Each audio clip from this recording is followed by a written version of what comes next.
Hey guys and gals, Kevin Bupp here. I've got some very exciting news I'd like to share with you before we jump into today's show. Now, after closing on Fund 4's first acquisition of a $50 million institutional grade mobile home park, we're adding a second irreplaceable piece of real estate to the portfolio, and it's coming into the fund with over $1.5 million of built-in equity for our investors day one. Now, when I say irreplaceable, I really do mean it. I mean, this is an affordable yet high-end waterfront mobile home park located in the Columbus, Ohio market. Quite literally, every single mobile home on this property is right on the lake, each with its very own personal boat dock, meaning a very high demand for affordable weekend getaway options, as well as year-round housing for working Americans. This is a true unicorn of a property, and you will not see another one like this come around again. It really is a one of a kind. A few other aspects worth noting. This park is producing stable and predictable cash flow day one. We're acquiring it with an excellent in-place Freddie Mac loan at a 3.3% interest rate for the next 8.5 years. This also includes a period of interest-only payments. Again, the simple supply and demand dynamics here are enough to get excited about. This is affordable lakefront real estate for both the working American families as well as folks looking to lock down a reasonably priced waterfront escape. Don't let this opportunity pass you by. Visit investwithsunrise.com to register for our webinar and learn about all the wonderful aspects of this property going into Fund 4. Again, that's investwithsunrise.com. Now, let's get on to the show. Hey guys, Kevin Bupp here, and I want to welcome you to another episode of the Real Estate Investing for Cash Flow podcast. Our mission is to help you build and maintain massive amounts of cash flow through income-producing real estate investments. Now, our guest for this week's show is real estate investment expert Lee Fjord. Now, Lee got to start back in real estate in 2012, building a property management department of a residential brokerage from 20 doors to 220 doors in just 4 years. And after being inspired by all the different successes that his clients were having, he decided to start investing in real estate back in 2016. Relocating to St. Louis in order to pursue investing in 2017, Lee began with a duplex, and he continued on to purchase smaller properties until he found the power of partnerships. By partnering with an ex-NFL player from California, and with their combined efforts, we're able to close on a 38-unit property complex in a joint venture arrangement right in Lee's backyard of St. Louis in October 2019. Now, fast forward to today, and Lee has grown his portfolio to nearly 1,000 units with no end in sight. And so with that, guys, it's an honor to welcome Lee to the show today. Lee, how you doing, my friend? Kevin, I'm doing fantastic. Thank you for having me on, and I'm looking forward to bringing some value to your amazing audience. Yeah, I've excited been to a have you here, member my of friend. Yeah. Yeah, no, looking forward to just again, looking under the hood, finding out what's going on. And, I gave you the brief introduction there. I would love for, if you could, my friend, fill in some of the blanks there. That was such a brief intro, though I know there's a little bit more to the story than that. So maybe start with your personal background. I know that you were in the property management space initially. So maybe give us a little bit of that backstory, kind of getting into real estate and the property management side, and then also making that pivot over to the investor side of the house. Thank you. I started out with getting a residential real estate license in 2012 and sat open houses for 6 months, waiting for someone to walk in and say, I'll take it, which 2012 was not a very good time to be a brand new real estate agent, in Florida. So I ended up still showing up, even though I didn't get a paycheck for 6 months. My broker brought me into the property management side of the business, and I ended up growing that. Then got inspired, just like you read or spoke, it was very, very inspiring when I met these high net worth individuals who owned second homes in Florida, who kept them when they upgraded in 2012. They upgraded into that was the majority of our portfolio, and kept their original property and then turned it over to me for management. Most of them were commercial real estate investors, a large number of them. Most specifically, I created a relationship with a assisted living facility developer based out of Kansas City, who became a very close friend and almost a mentor to me. And he inspired me to go out and start an investing career. So jump forward, came up with a planned out to own 1,000 doors by the time I turned 40 when I moved to St. Louis. And I can say I'll be 40 on May 30th. And I will have, at last I checked, I'm at 997 Oh boy. total units. So that's a very interesting place to be because I'm like rushing around to try to find a deal to buy in order to hit my goal. But simultaneously, I mean, I have done some deals where I've like wholesaled or owned them for a couple of days. So I could rationalize that I hit my goal of 1,000. But heck, I figure 997 is just as good as 1,000 at the end of the day. And I don't need to just go Yeah. buy any triplex sitting on the MLS or No. something. Or go take 5,000, put it into one of the crowdfunding platforms, and then you could, I guess, state that you've got more units, but really, but what's that worth? Yes. Yeah. I'm an LP on 1,000 unit deal. So really I doubled it to 2,000. Yeah, yep, yep, Yeah. exactly, exactly. Well, good Yep. deal. I appreciate that background there. So, I guess what did that pivot look like? Going again from the property management side of the house. I mean, you were getting exposed to many different elements of the business. You met some folks along the way that were really on the side of the house that you wanted to be, but thinking about it and just kind of formalizing a plan in your mind of what I'm going to do is very different than actually executing on it. And so maybe walk us through what that looked like, the time frame that it took you to go from property management side of the house to truly get that first deal under contract and get it closed, and then what was the pathway moving forward from there? So my plan, first of all, wasn't just in my mind. So I wrote down what my step-by-step 7-year plan was in order to, by 40, reach my goal. And one of those steps was to go work for an institutional size management company. Mhm. So I went and did that very first of all. As soon as I moved to St. Louis, I went to work for a company that managed 26,000 units, and I learned how institutional management companies operate. I was there for a little over a year, got everything I needed out of that. The next step was to start acquiring small properties, duplexes and four families and single family houses. So let's call it, I picked up about 11 of those total. And then after that, it was to go work for one of the big five commercial real estate brokerages. So I went and interviewed with multiple brokerages and ended up at Marcus and Millichap as a broker for several years thereafter. Yeah. Wow. Okay. Well, let's talk about the experience that you gained there for that year with the property management group, the institutional size property management group. And I'm assuming it was a multifamily property management company for the most part. It, it was mostly scattered site Yeah. and multifamily. I Yep. love that. I love that. Let's talk about some of the particular items that you really walked away with from working there for a year. Just what were some of the the SOPs and just things that you never even had thought of, and you're like, wow, that's brilliant that they do that, or this is how they execute on this, that, and the other, or this is how they drive revenues. Like, what were some of those big, like, I guess the biggest three takeaways from working there for that year? Utilizing tools to your advantage and being forward thinking when it came to technology. It was the first time that I was introduced to I forget what it's called today. There's several on the market now, but an app on your phone that you could utilize in order to do move in and move out checklists, so that there's no paper, there's no pins. There's no writing it down or scanning it or emailing it to the tenant, after they've moved out or before they move in.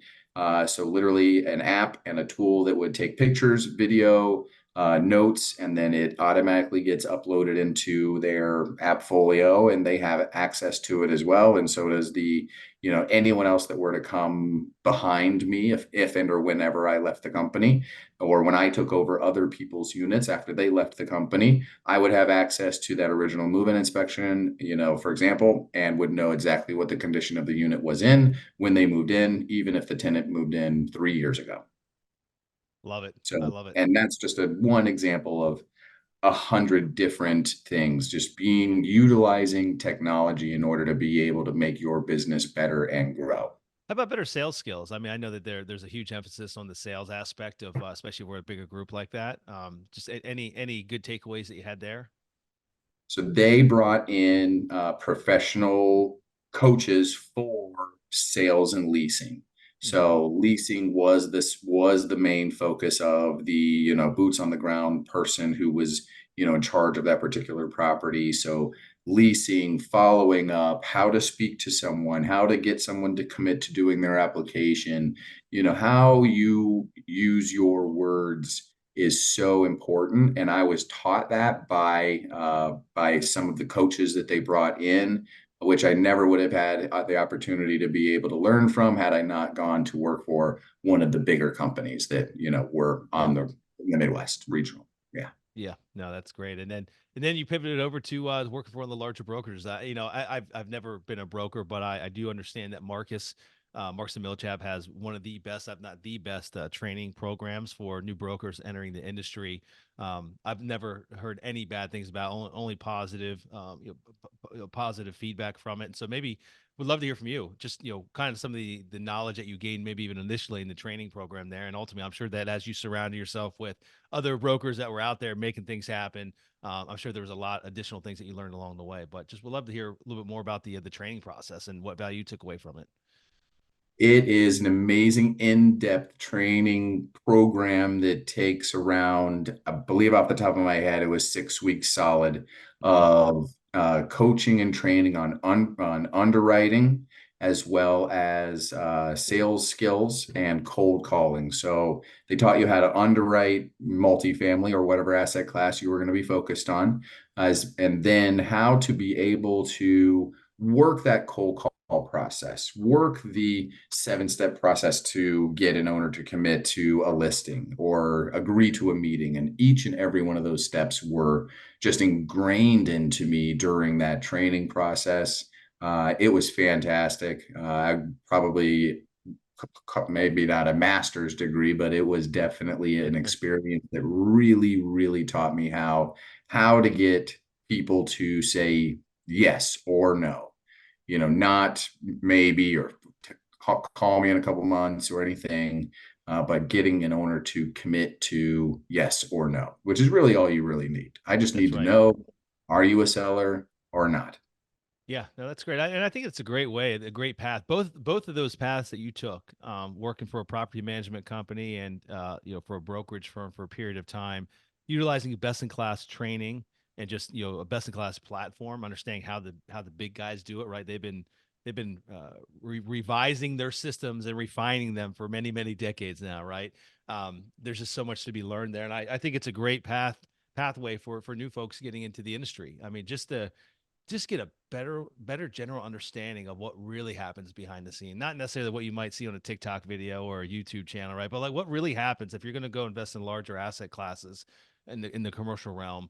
What's really going on behind the scenes there? How does how's the sausage get made, right? Like, 'cause it's not all glamorous like that you might see on social media sites and platforms like that. But so I think it's just a great path. So I'm assuming you would agree, correct? Absolutely. So it was Yeah. a challenging environment surrounding myself with other people who were just absolute sharks. So Yeah. I, started out as a guppy, in the management side, and then became a barracuda when I was working for the institutional management company. And then I learned how to become a shark, or actually became a shark at Marcus and Millichap. And they, when you're swimming with sharks, even if you're a barracuda, you're going to become a shark. Yeah. So fast forward to today. Tell us what your business looks like now. Now I have a team of amazing partners. It's not just me. And one of those people is my amazing wife, Megan. She is my rock. I wouldn't be here without her. She's been so supportive every day since the day we originally met.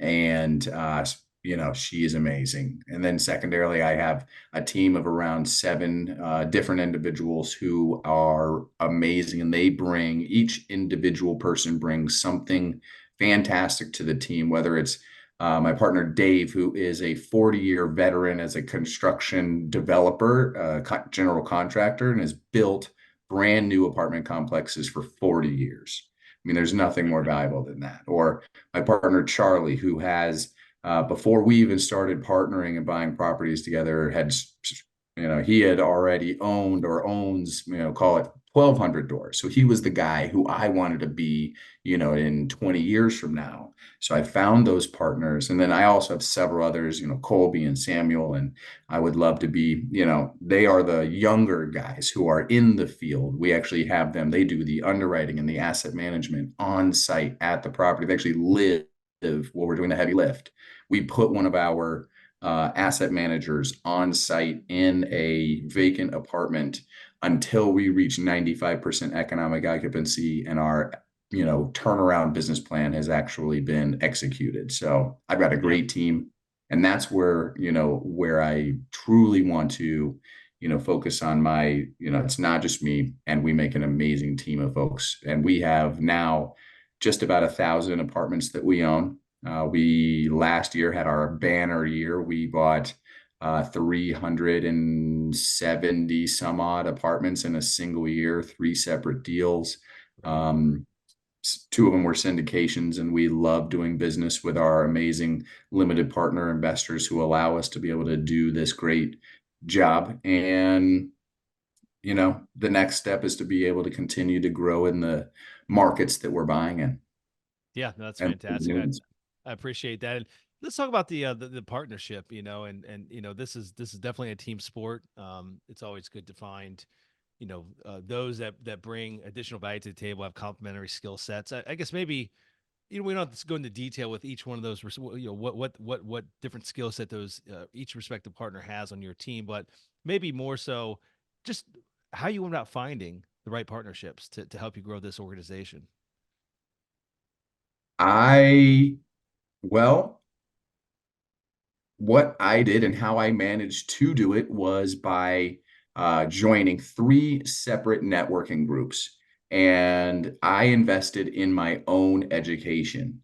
So that's the gist. Is I found an educational platform group, three of them through the last 7 years, to join, and created opportunities to surround myself with people that were doing amazing things and had committed to this industry, and got into the right rooms, showed them that I had skills and the ability to find, underwrite, and close and operate and asset manage and disposition amazing deals. And after that, it was just finding the puzzle pieces that fit best within our organization and that I enjoy doing business with, as opposed to, coming in and doing business with folks that may not necessarily enjoy doing business with. I'm lucky enough to be able to choose who my partners are, and I'm really happy about the folks, that we brought on, and they're rock stars. Yeah, no, no, fantastic. And then your business model, as far as geographically, you want to talk a little bit about what markets you guys focus in and why? Absolutely. So we are focused on Missouri. I'm based out of St. Louis, and we really do look still in Missouri, Springfield, Kansas City, all the major markets in St. Louis or in Missouri. Arkansas, we own in the greater Little Rock area, as well as Northwest Arkansas. Georgia, most specifically Atlanta, and then also Baton Rouge, Louisiana, and we are expanding into Oklahoma. So we are regionally basically the center of the country. I'm not buying in areas where we have to have, flood insurance, or areas that you have to plow the snow for 6 months out of the year. So, we have specific requirements that we look for in order to enter a market or even consider acquiring a property, most specifically starting with macroeconomic factors, population growth, that kind of stuff. Yeah. How about, I mean, acquisitions today? I mean, I don't know what you're seeing in the multifamily space, but just, from the big gap in the bid ask disparity that exists between buyers and sellers, like I still think that's real. At least we see it in the manufactured housing side. It's surely real. I wouldn't say that on quality assets the prices really haven't made that big of an adjustment. And so I would say it's slim pickings. I think there's opportunity out there. We've closed on some great assets over the last couple of months, but we're definitely looking at a lot to do a little volume. But I'd love to hear what that looks like on your side of the fence. Are you guys finding opportunity? If so, is the profile similar to what it was historically? Has it changed? If so, what's it look like? I can tell you one thing. I've never been called by more brokers ever in my entire career. There are more brokers sitting at their desks looking for buyers and actively doing outbound phone calls to buyers, which means they have listings and deals that are available that are not getting picked up right now. or they're not getting listings and they need something better to do. I had one broker call me the other day and he's like, he calls me and we had a nice conversation. I'm like, oh, what are you up to? And he's like, I'm just trying to find something to do. And I'm like, oh my gosh, you guys are starving right now. Like, I used to be one of you and I understand, what you're going through. Tell me more about it. And they're like, yeah, it's hard because sellers know that interest rates are high, which means you have cap rate expansion and they don't want to sell at a value that they don't necessarily feel is what their property is worth. So you have that disparity between what the seller wants to be at or where they, would prefer to be at and where the buyer can actually acquire the property with today's interest rates. So what we're targeting is we're targeting assumption opportunities where an owner has in-place debt, and we're targeting brand new development projects that qualify for great debt on a lease up that maybe the developer is getting out of floating rate debt. But there is that separation, and we have managed to find opportunities like that on several instances. Last year, most specifically, this year's been a little bit slower, but it's still only into Q2. And I think I think that a lot of owners or potential sellers were waiting and believing that interest rates would start falling by now. They thought that Q1 was kind of the end of it and that, interest rates would start falling. And we're not seeing that. They're Yeah. staying pretty flat. And I think they're getting a little worried. So I think we're going to start seeing some great opportunities hit the marketplace for sellers that have to sell. What are some of the motivations you believe? And we see that we've seen the same thing on our side. I wouldn't say it's flooded with assets that are for sale that have good loans in place that could be assumed. They're either Fannie or Freddie loans. Um, but on your side, again, I kind of look at it from our perspective. Like, we're not selling anything. Like, the only people that really are selling that have sold anything last year, that are selling anything now, maybe not everyone, but like a large percentage. There's got to be some type of catalyst, right? There's got to be some type of motivation. How high that motivation is, we're not sure, but there's some type of there's a pressure point somewhere that's being pushed. And so, just curious as to if you've got any additional context as to what are some of those stress points that might push someone in the multifamily space to sell out of an asset that they probably have 6 or 7 years remaining, maybe 8 years remaining on a loan term, really low interest rate, maybe even some IO periods still remaining, and they would be just fine, kind of holding tight and waiting for the debt markets to stabilize a little bit. What are your thoughts?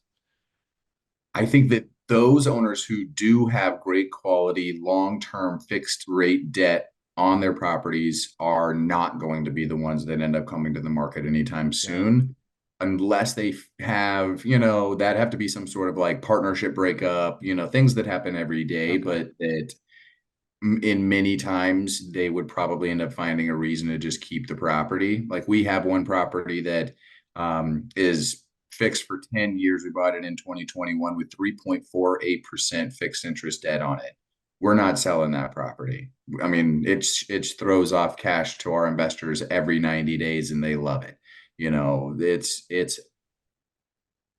We took full advantage of the low interest rate market on that particular property at the time. And you'd have to pay extra for the value that having that low interest rate debt is. Because if it's off by, if it's a $10 million loan and it's 3% difference between market rate interest and what interest rates were today, that's $300,000 in debt service that, over the course of call it 5-year period, that's $1.5 million in, interest rate debt expense savings that any other buyer would have to, pay.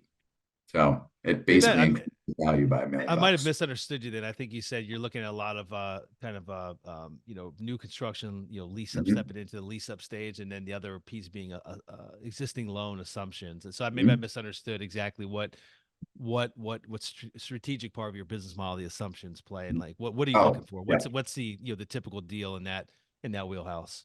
Someone who acquired a property 2 years ago on 7-year debt that has 5 years left on it. They still maybe have a year left on their IO, and they know that they can sell the property for a premium because of that lower interest rate debt.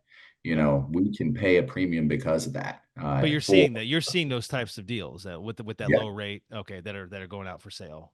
Oh, absolutely. And those are ones where I think that they believe that there's more blood or more pain coming in the future. And if you can take some chips off the table and be ready for the next ones, or maybe they have that, distressed property somewhere else in their portfolio that they need a liquidity event. And sometimes it's better to sell your winners in order to save your losers. And I think there are some groups out there that are realizing that that's what they have to do in order to save, the, entire portfolio. They have to realize a liquidity event on their good assets in order to be able to save their underperforming assets. Yeah, interesting. Okay. No, that makes sense. I mean, what's your crystal ball tell you? I mean, what are you guys planning for as it relates to maybe future distress opportunities coming down the pike? I mean, what's and you guys, it's market by market. I mean, and we already know there's some pain out there with a lot of different multifamily operators that have rate caps that have expired, incredibly expensive to to buy additional rate caps, or you can't get loan extensions, whatever the case may be, or maybe it's all the above. Um, the business model just changed, right? Like that's it. Like it doesn't mean that good, all the ones that are having challenges are bad operators. In fact, it's quite the opposite. A lot of them are probably really good operators. Just no one knew that the tides would turn as fast and as aggressive as what they did as far as rates are concerned. And so, but what do you think? I mean, do you see opportunity coming down the pike because of that distress? 1,000%. I believe that, especially in the multifamily industry, there were a lot of novice investors who entered the marketplace between 2018, 19, who saw their, buddies buying apartments, on the side, and, they increase in value from 1 million to 2 million in 2 years by painting the walls, and all you have to do is hand the keys over to a management company and then, go on vacation to Mexico for a week whenever you want and, drink cocktails by the poolside and become a millionaire by convincing all of your, doctor buddies to invest into real estate in the Midwest, into the Rust Belt or the Southeast, and Was not that the realize. business plan?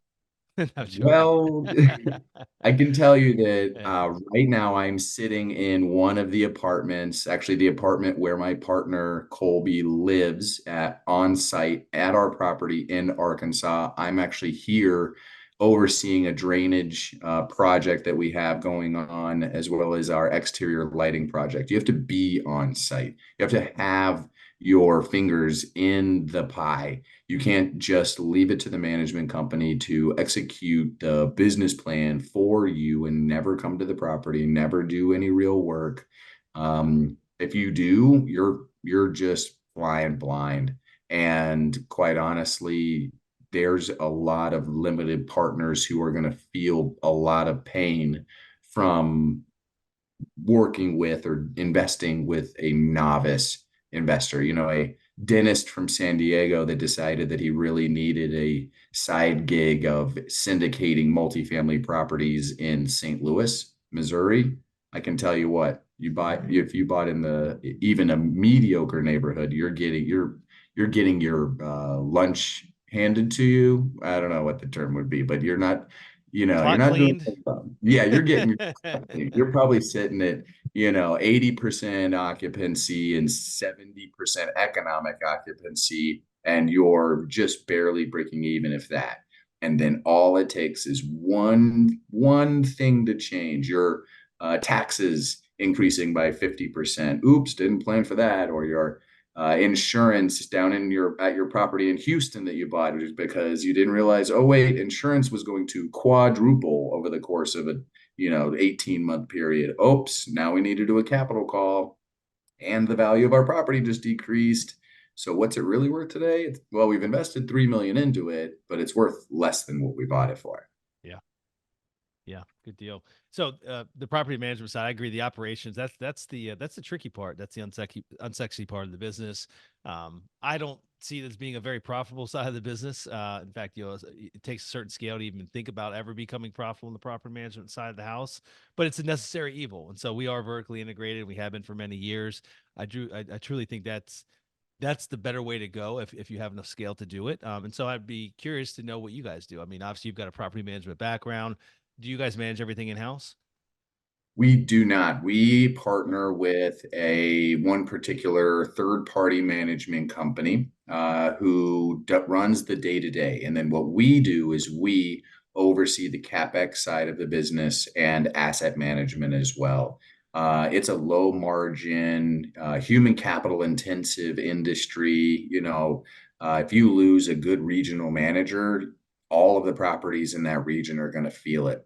And I was taught by someone who was smarter than I am that you have to have 1,000 units within about an hour to maybe 2 hour drive in order for you to truly be able to go vertically integrated and have 3 tiers of staff and management level employees between you and the tenant.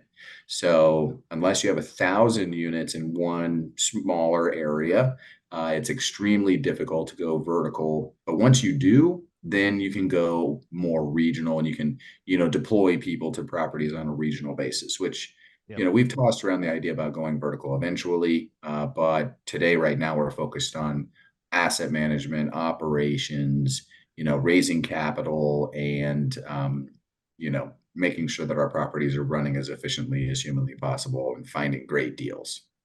What does that look like internally? I know you'd mentioned you have someone that's got like a general contractor background that's built apartments for 40 plus years. You've got an asset manager in house it's probably the main point person I would guess with third party property management company. But how does help me better understand how the dynamics work between your internal organization that are on the kind of the ops side of the house and how they interact with the property management company. It's a daily connection with the actual property manager on site at the property, first of all. So our asset manager actually offices out of the same office as the on-site property manager. So part of our business plan includes having a full-time on-site dedicated property manager who also lives on site as well.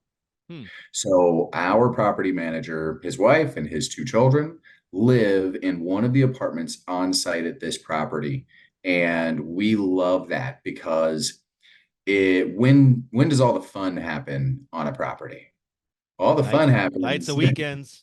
nights and weekends. Who's the guy having the party or the person who's driving too fast or, whatever the case might be, nights and weekends. And when do most tenants want to be able to come and tour their future home?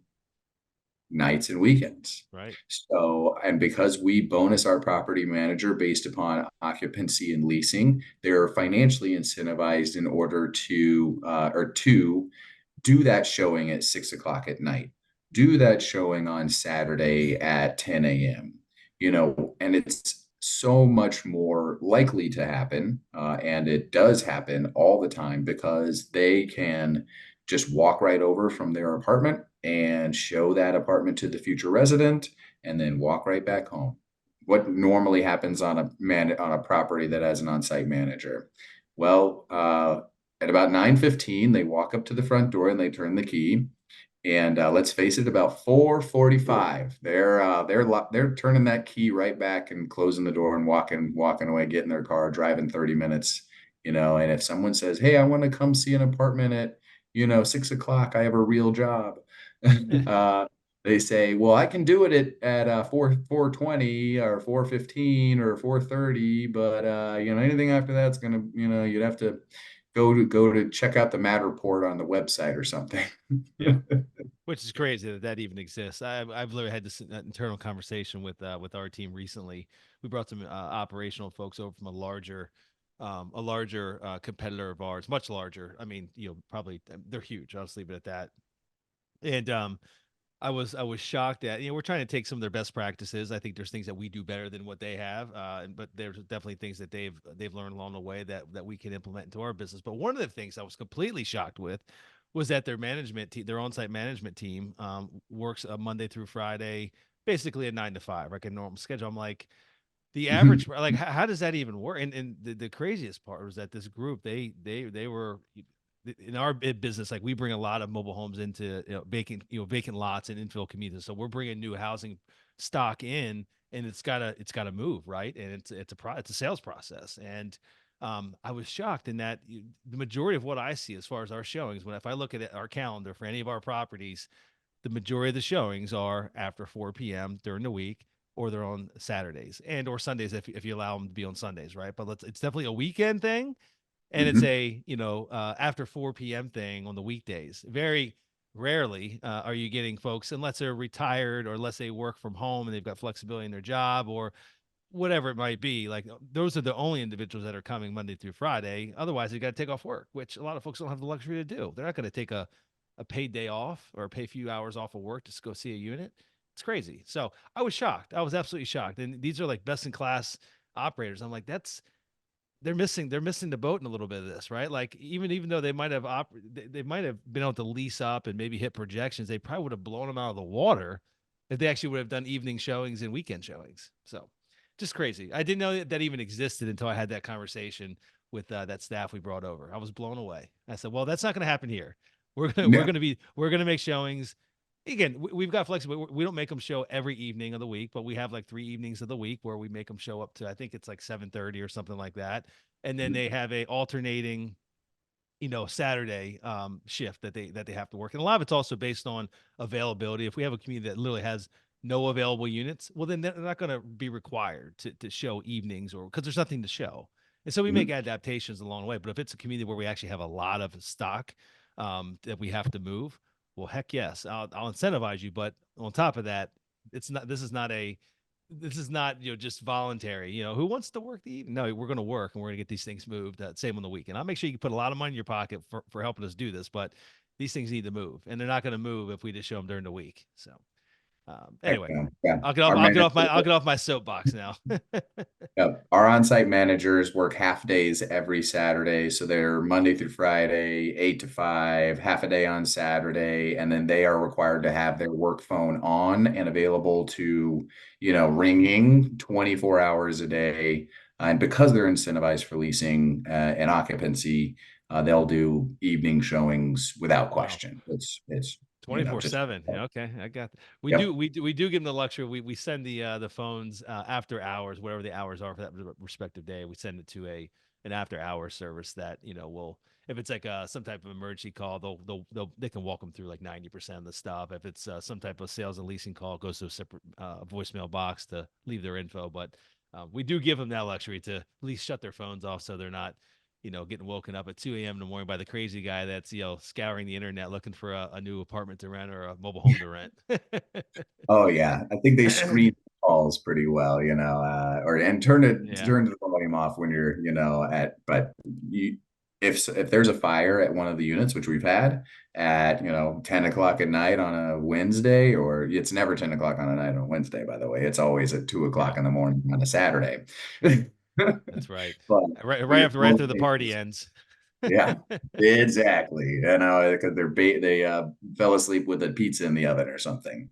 But at the end of the day, management is a 24-hour a business, 24-hour a day business, and that's what you're committed to, and that's why we provide that home to our manager on site at the property, and it helps us as well. It helps them because they have essentially free housing, but it is a part of their benefit package as well. So in Hmm. addition to, health benefits and the salary and bonuses based on leasing and occupancy, they also have, the benefit of a home that's included. Yeah. Well, Lee, this has been fantastic. It's been great catching up with you. I know it's been we saw each other a month or so ago at the Best Ever conference. Hopefully that turned out well for you and you had some good contacts there. But it's been great having you on here. Appreciate you coming on and sharing your story and giving us a little bit more of your background. For those that want to learn more about you or get in contact with you, where's the best place to track you down?